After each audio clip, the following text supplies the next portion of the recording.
Jai Ma Kamakhya, Jai Bhairava, Jai Matara. So there have been many questions that have come in with respect to after the video on Chandipaath, and I do plan to do a few more on that if the inspiration comes. But I will quickly deal with one specific question that has come a lot, that how do we do Chandipaath? How do we do Durga Saptashati Path? So initially you have to understand two things. One, the Durga Saptashati by itself comes from the Markandeya Purana. So it's like a recitation of the Purana that is there. So long as you're doing it as in the form of a recitation of a Purana, which is more like you're doing it in the form of bhakti, like you're reading the Shiva Mahapurana or the Skanda Purana or any other Purana, the impact of this stotra is much lesser. But when you have to get a real result out of the Chandi part of the Durga Saptashati, then you have to convert these 13 chapters into something that is very potent. And that is where the tantras come in, the paddhatis come in. That's where the angas, the limbs of the Chandi part comes in, and the mantras come in, nyasa come in, shapadhara comes in, dhyana comes in. So it becomes a completely changed thing. It becomes a package in itself, and that is very, very important. But to be able to do this, when it is this whole package of thing that makes it like a nuclear bomb. It's that powerful. This whole combination of things that are added to the 13 chapters makes it as powerful like a nuclear bomb. And that is why the tantras are so vociferous in their praise of the Chandi part, that everything can be achieved for somebody who masters the Chandi Upasana.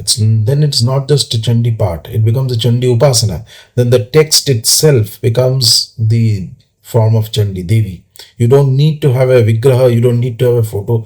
Just keeping the text at home becomes like keeping the goddess at home. It's that powerful.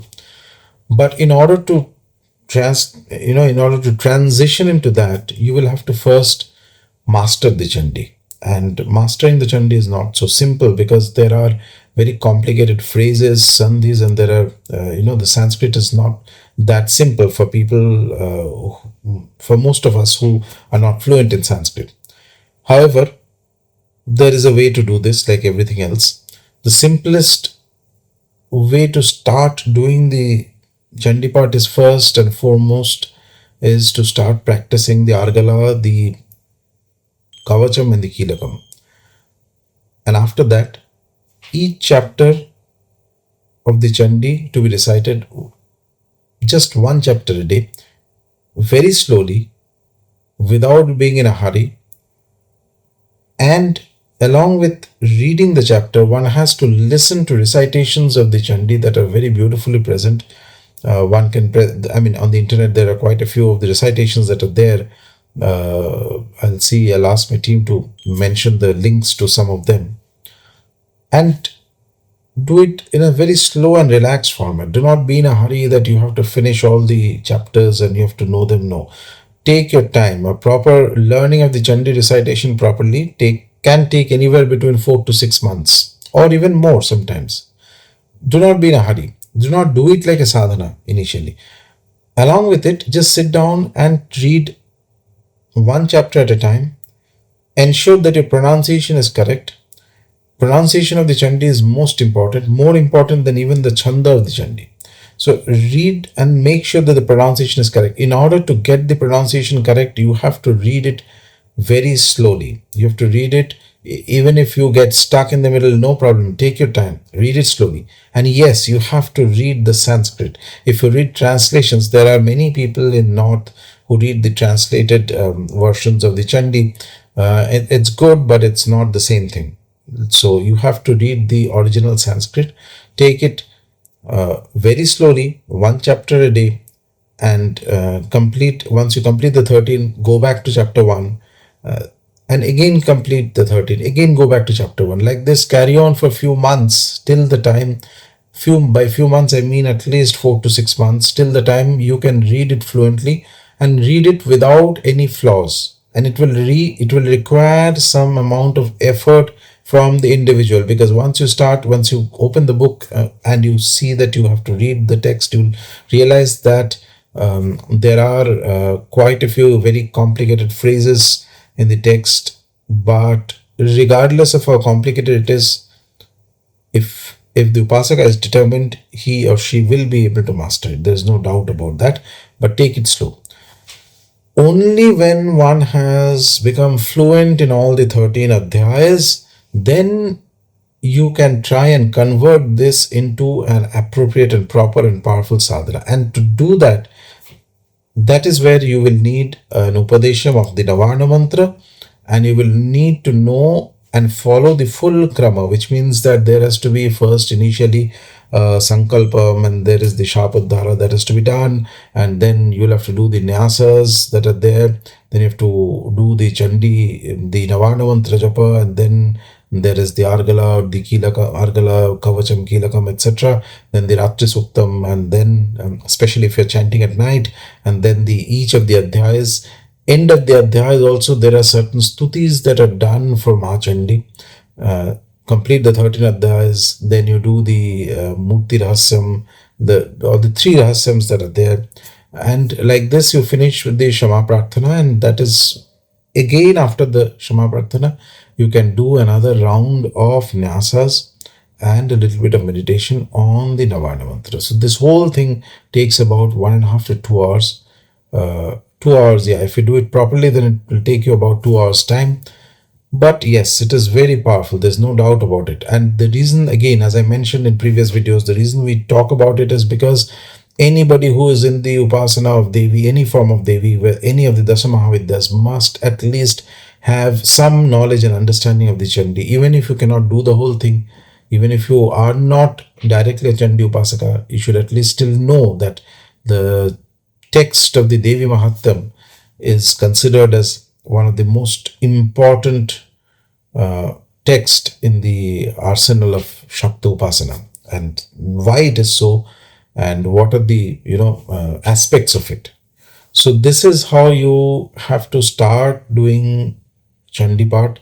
You have to get the book. You can get it from the Gita Press, and there are some Pathantaras also, by the way. There is one version of it published from the Ramakrishna Mission, which I had seen. There are certain slokas which are different. Whichever version you do, it's all, the effect is the same, by the way. At the end, it is not going to make much difference so far as the effect is concerned. However, you can choose either the Gita Press version or this one, and start slowly. Start not in the mode of a sadhana, not in the mode that you want a specific result.